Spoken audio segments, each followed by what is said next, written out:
Madam has worked as Director ITA2 in CBD.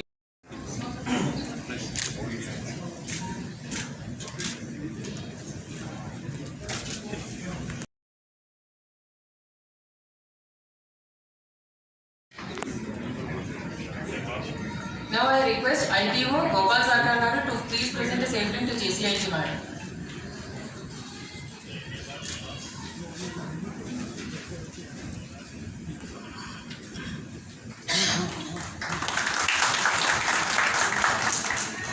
Now I request TRO Shivram Krishna Garu to please present a statement to GCIT headquarters. Sai Shankar Garu, please present a statement.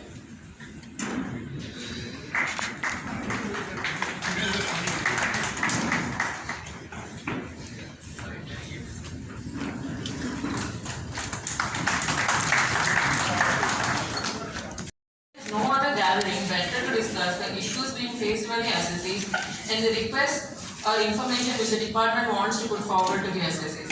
So today's program, we are going to begin with CAT sir's presentation on the recent changes. Like there have been recently huge changes brought in the exemptions provision. So CAT sir's presentation will deal with that, followed by my presentation on the recent amendments brought in by Finance Act 2023, which will be followed by an open house discussion. Therefore, I request all of you to please use this opportunity and discuss all the issues that you are facing. We are facing some problems while dealing with the exemptions provision, especially in this context. Whatever the problems we are facing while filing the ITR or while dealing with the some trust, and especially that EOs also have come from the Endowment Department.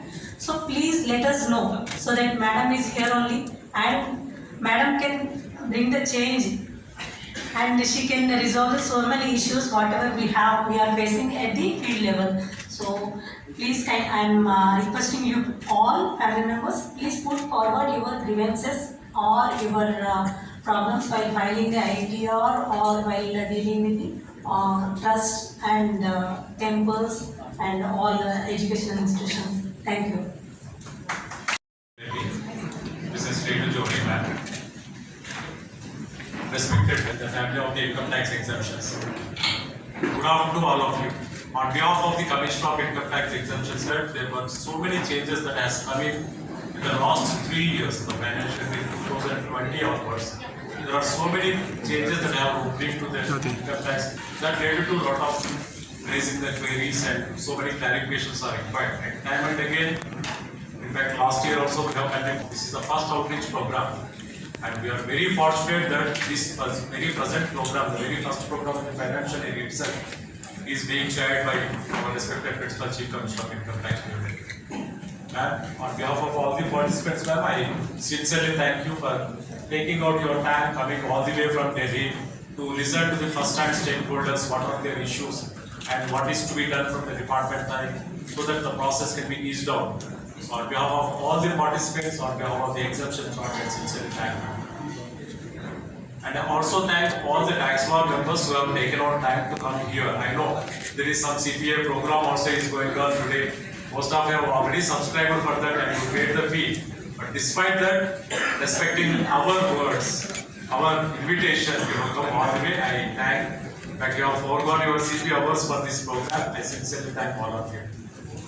So, and I thank all the exemption family for making this program. And I assure you, this is a first program in this year, and these programs will continue throughout the year so that the latest amendments, the latest provisions will be brought to the notice of each and every person who are the stakeholders, and wherever we need to smoothen the process, definitely those things will be taken care and will be brought to the notice of the security for necessary legislation.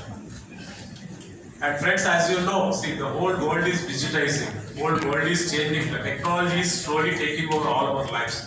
And India or income tax department, for that matter, exemption cannot remain as an exception. So we have to fall in line with the changing technologies. This is a background, a simple background.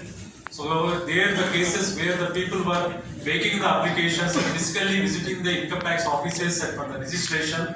And one fine day if the board or somebody asked how many registrations are there, what are the issues involved, we were clueless. So to overcome that, so keeping the technology innovation and the ease of granting the registrations, all this process has started, and it has got definitely when you switch over from the old regime to the new regime, definitely there will be some pitfalls will be there which we need to bear and which we need to correct ourselves only. This is the background of this entire program.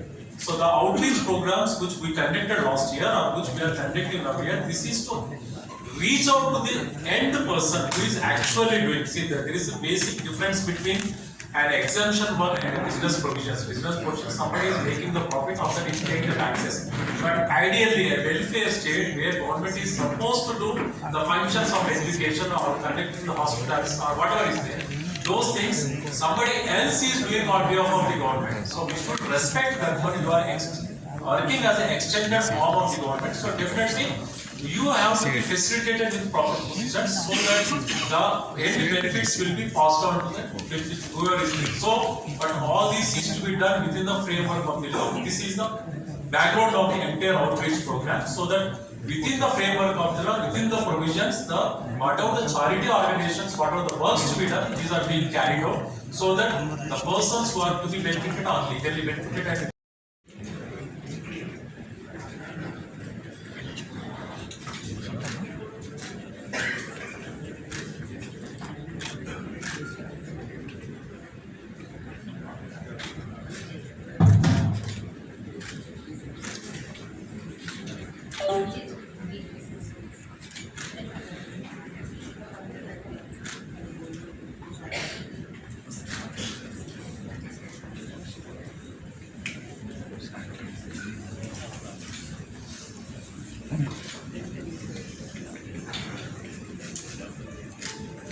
Good evening everyone again.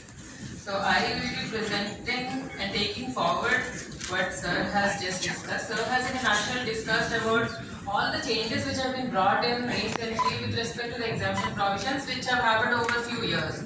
But now I will specifically be talking about some of the amendments which have been brought in the Finance Act 2023. So these amendments could be discussed under these broad categories.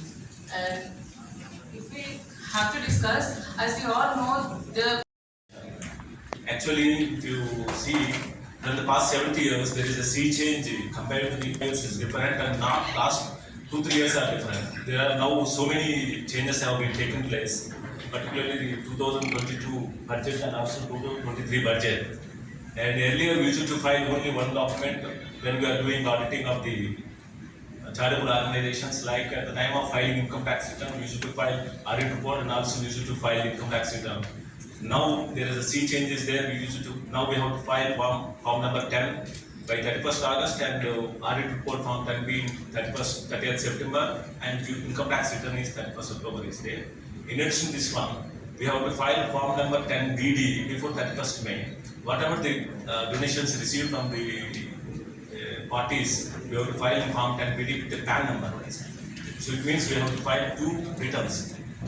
Here I would like to quote one of the notable Swamiji has mentioned about anything, we need to have some knowledge is there.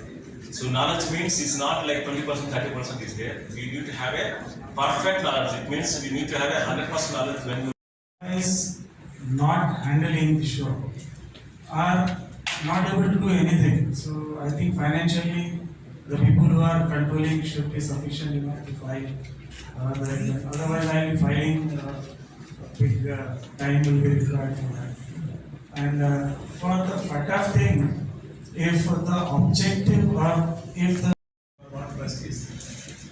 To avoid any inconvenience, I suggest you can file one amendment before the commissioner, requesting that these trustees only will be the continuing trustees, remaining people are dropping. So we'll give that approach, that is not a problem. But as of now, the law position is that each and every trustee have to be filed. And I'm sure 1 year if you file, automatically subsequent year just filing will become easy also. For the first year only the issue is. Coming to the form, then whatever you are filing 2 months before. So here, whatever you are filing, that is for the completed financial year, like 31st March.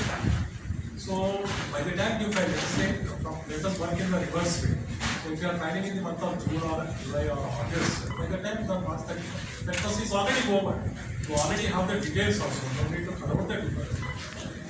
So only thing is that whether 2 months or 1 month, that may be normally what is happening. All the business cases, everything are falling at the same due date. To avoid that, they are given staggered due dates so that it will ease out the chartered accountant's job also. So keeping this overall perspective from the filing form 10, that 2 months before the return is to facilitate the auditors only and to the information so that we not miss upon any of the priorities. Coming to the 80G, yes. See, it is the whole idea is like that. If you see, it is just like a TDS credit. Somebody is claiming the TDS credit, the person who has deducted, first he should file his quarterly return. Then it should be linked to his PAN number and automatically it will appear as credit. Suppose if you are not interested, what will happen? Your form 10 BD, which will be filed before 31st May. If you have not filed it, at the most you will not get the credit. If he is not claiming it, it's fine. So that is the reason. So somebody, it should not so happen. Somebody files the return, claims as 80G, but you have not filed in form 10B, then there will be a mismatch. There is every possibility that your case will come for the scrutiny and his case also will come for the scrutiny. This is to prevent any misuses. So what is advised is that you try to find all the details of the donors because we don't know who will claim, who will not claim, what is his mind today, what will be his mind at the time of filing of the return. But if you are very sure, if that person is also not going to claim it also, if you are not file it in 10 meeting, it will not make a difference. So it is up to you. But our advice, you please file it so that there is a track for you, track for them, and there won't be any mismatch which will ultimately be given to scrutiny.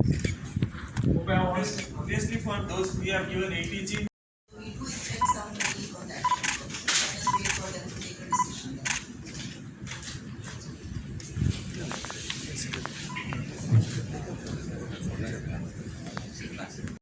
This 6 months timeline. Now, my understanding of the provision is that the provisional registration will also be cancelled.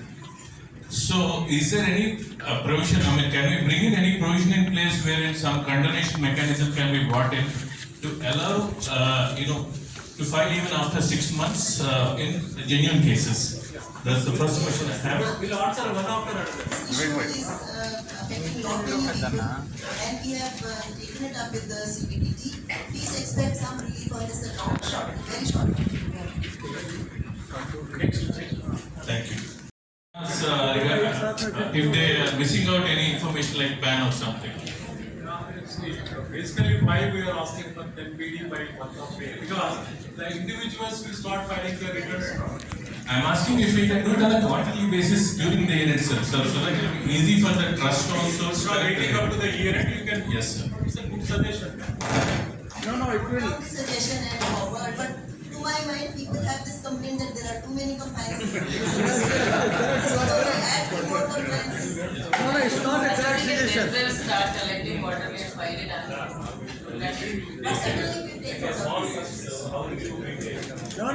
One more request I have on 10PD is, for example, we file Form 10PD on